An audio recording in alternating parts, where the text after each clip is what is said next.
Golden Rings খাবেন? তাহলে চলে আসুন নন্দন কিচেনে। আজ আমি আপনাদেরকে দেখাবো গোল্ডেন রিংস।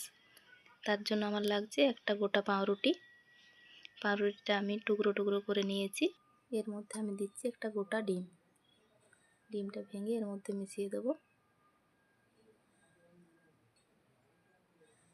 দিচ্ছি 2 চামচের মতন বেসন,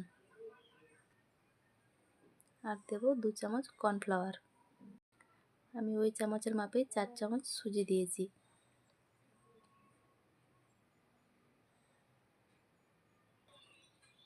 হাফ চামচ লঙ্কা গুঁড়ো, হাফ চামচ হলুদ গুঁড়ো, স্বাদ মতো লবণ। আগের থেকে আমি পেস্ট করে রেখেছিলাম কাঁচা লঙ্কা, আদা রসুনের পেস্ট 1 চামচ, আর হাফ চামচ 1.5 চামচের মতন আমি কাঁচা লঙ্কা আদা রসুনের পেস্ট দিচ্ছি। সব কিছু ভালোভাবে মেখে নেব।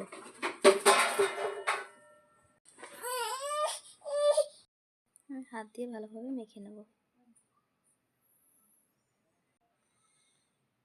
আমার পাউরুটির মিশ্রণটা হয়ে গেছে।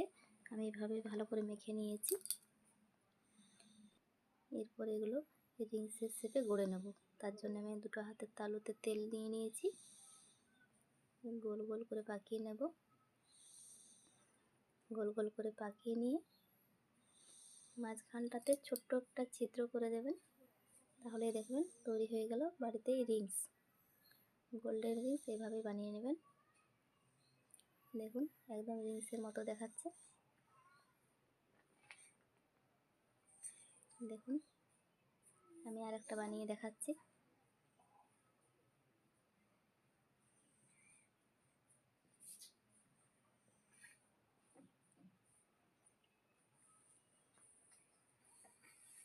দেখুন বন্ধুরা একদম রিংসের মতো দেখাচ্ছে। আমি এইভাবেই বাকি সবগুলো পাকিয়ে নেব।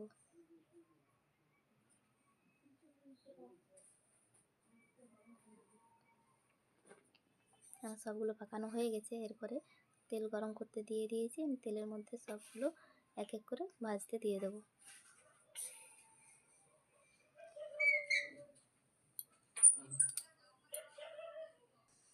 এক পাশটা ভাজা হয়ে গেছে, আরেক পাশটা উল্টে পাল্টে ভেজে নেব। দু পাশটা উল্টে পাল্টে গোল্ডেন ব্রাউন করে ভেজে নেবেন। দেখুন আমার সবগুলো ভাজা হয়ে গেছে। আপনাদেরকে দেখাচ্ছি কত সুন্দর রঙটা হয়েছে। এখন আমাদের গোল্ডেন রিংস পুরোপুরি তৈরি। আমি আপনাদেরকে দেখাচ্ছি ভেতরটা একটু ভেঙে দেখাচ্ছি কেমন হয়েছে। দেখুন কতটা সফট হয়েছে ভেতরটা। সস দিয়ে খেতে অসাধারণ সুন্দর লাগে। আপনারা বাড়িতে অবশ্যই একবার ট্রাই করবেন এই গোল্ডেন রিংস রেসিপি। ধন্যবাদ।